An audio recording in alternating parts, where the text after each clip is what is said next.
Meus amigos, passando para falar dos efeitos do coronavírus no dia a dia dos trabalhadores, nas empresas, né? Então, se você é da área trabalhista, não erre. Preste bastante atenção. A gente recebe com muita tristeza esse momento, mas temos que passar por ele, né? Então, agora, no final do ano de 2019, foi descoberto esse vírus, né? E agora, mais recente, a Organização Mundial da Saúde, né, declarou a pandemia. Muito bem, e daí? O que isso interfere no dia a dia entre empregados e empregadores, que é a minha área, né? Bom, a primeira medida que pode ser adotada é o home office. O home office, o empregado que está dentro da empresa vai trabalhar de casa, até em razão desse isolamento que parece que é a medida mais eficaz, né? Meus amigos, tecnicamente, o home office nada muda do que o trabalho dentro da empresa. O local da prestação de serviço para o direito de trabalho é irrelevante. Se ele trabalhar dentro da empresa ou em sua residência, nada muda. Não confunda teletrabalho com home office, porque o home office ele carrega todos os direitos trabalhistas para a sua residência. Então, jornada de trabalho permanece a mesma. Se ele trabalhava 6 horas lá no estabelecimento, ele vai trabalhar 6 horas em casa e assim por diante, né? Então, todos os direitos trabalhistas são mantidos, inclusive na jornada de trabalho. Em segundo lugar, teletrabalho. Bom, o teletrabalho, ou o trabalho à distância, ele tem alguns requisitos específicos. A reforma trabalhista, ela disciplinou, regulamentou o teletrabalho e a necessidade de acordo individual para a sua implementação. Tudo bem? O acordo individual entre empregado e empregador, ou acordo coletivo, se for o caso, precisa dar um interstício, um intervalo de 15 dias entre o trabalho dentro da empresa e o trabalho em casa, né? A primeira consequência são esses 15 dias, na minha opinião, pela razoabilidade e a urgência do momento, ele pode ser deixado de lado, né? Pode ser desconsiderado os 15 dias. Não acredito que as empresas serão autuadas pela fiscalização se descumprirem o interstício de 15 dias. Vai trabalhar em teletrabalho a partir de amanhã em razão da pandemia, né? Precisa ter o mínimo de formalidade, porque esse empregado passará, a partir do momento do teletrabalho, a não ter mais jornada de trabalho. Ele não tem jornada de 8 horas, não tem intervalos e não tem adicional noturno se trabalhar à noite. Então, ele não está mais sujeito às regras de duração de trabalho. Tá bom? Repito, caso adotado o teletrabalho, há necessidade, se você é empregador, se você é empregado, se você lida com RH, sindicatos, né, de adotar os artigos 75A a 75E da CLT. Todas as informações eu postei aqui embaixo e no meu site está bem detalhadinho esse texto todo. É só acessar henriquecorreia.com.br, tá lá.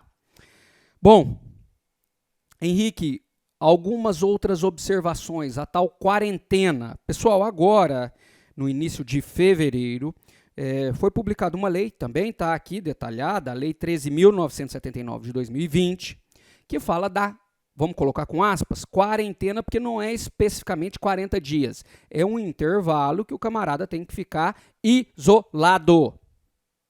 Tudo bem? Bom, se decretado, quem pode falar da quarentena é o Ministério da Saúde. E aí os gestores locais da área de saúde, né, que tomam essas medidas, esses afastamentos. Então está aqui, se declarada a quarentena, ele fica isolado em casa e o empregador que paga esse período de quarentena, né? A empresa que paga? Sim, a empresa que paga. Outra observação, se ultrapassar 30 dias, ele perde o direito de férias e, a hora que ele retoma o trabalho, começa a computar um novo período aquisitivo. Ultrapassou 30 dias, é como se ele já tivesse tirado as férias. Lembre-se que 1/3 de férias precisa ser pago, tá? Outra coisa que eu coloquei é que ele, nesse período ele não recebe vale-transporte. O vale-transporte, quando o empregado falta, quando ele não vai ao trabalho em razão, não recebe vale, tá bom? Quarentena, então tem esses reflexos. O empregador paga, deixa de ser o vale-transporte se ultrapassar 30 dias, começa a computar um novo período aquisitivo quando ele volta ao trabalho. Henrique, outra pergunta que eu recebi, suspeita de coronavírus ou identificação, ele tenha, né?